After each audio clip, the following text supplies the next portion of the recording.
A sétima rodada do Campeonato Brasileiro foi um desastre para dois rivais aqui da Grande São Paulo, o Corinthians, que perdeu para o Atlético Mineiro por 1-0 no Pacaembu, e o São Paulo, que foi derrotado pelo Vitória por 3-2 também em Salvador, e coincidentemente os dois rivais se enfrentam quarta-feira na decisão da Recopa Sul-Americana no Pacaembu. O Corinthians tem a vantagem de jogar pelo empate para ser campeão, mas a verdade é que os dois times chegam fragilizados aí a mais uma decisão. Ao meu lado, Marcos Azevedo, chefe de reportagem do Estado de São Paulo, e vamos comentar aqui um pouco da rodada do Brasileirão desse fim de semana e mais especificamente dos rivais São Paulo e Corinthians. Marcos, como é que você vê esse momento do São Paulo, que apesar da troca de treinador, saiu o Ney Franco, entrou o Autuori e parece que o time manteve os mesmos problemas do antigo técnico? Como é que você viu esse jogo do São Paulo?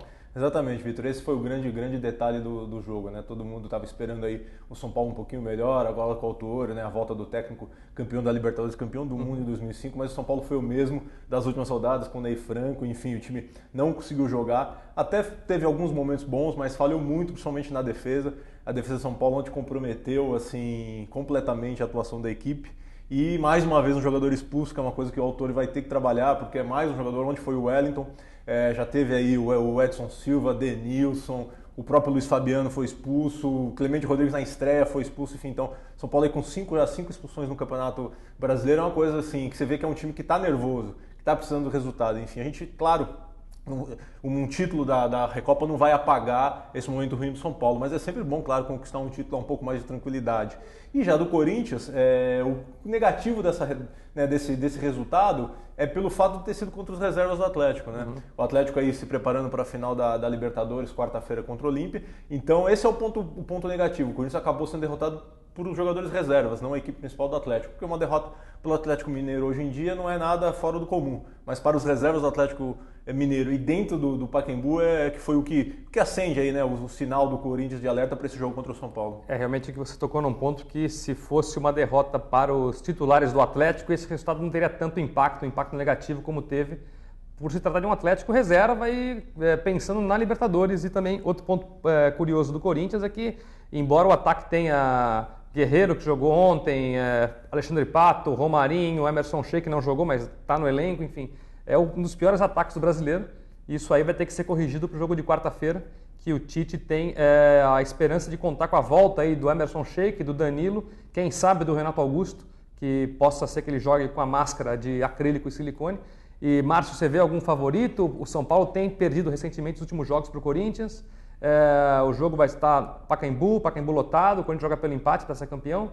Como é que você vê esse jogo? Há favorito ou não? Aqui pelo resultado do primeiro jogo, com certeza o Corinthians está em vantagem, né, para esse jogo. Enfim, acho que é um time, apesar eu acho que sim, eu vejo o Corinthians e o São Paulo, dois times ainda em transição, né? O São Paulo ainda não conseguiu arrumar um jeito de jogar sem o Lucas, tá desde o ano passado, desde o começo do ano que o Lucas saiu, o São Paulo ainda não conseguiu uma maneira de atuar sem o Lucas, e o Corinthians agora está vivendo essa situação com o Paulinho. Você comentou agora há pouco do ataque. O que acontece com o ataque do Corinthians? Também não tem um jogador importante que era o Paulinho.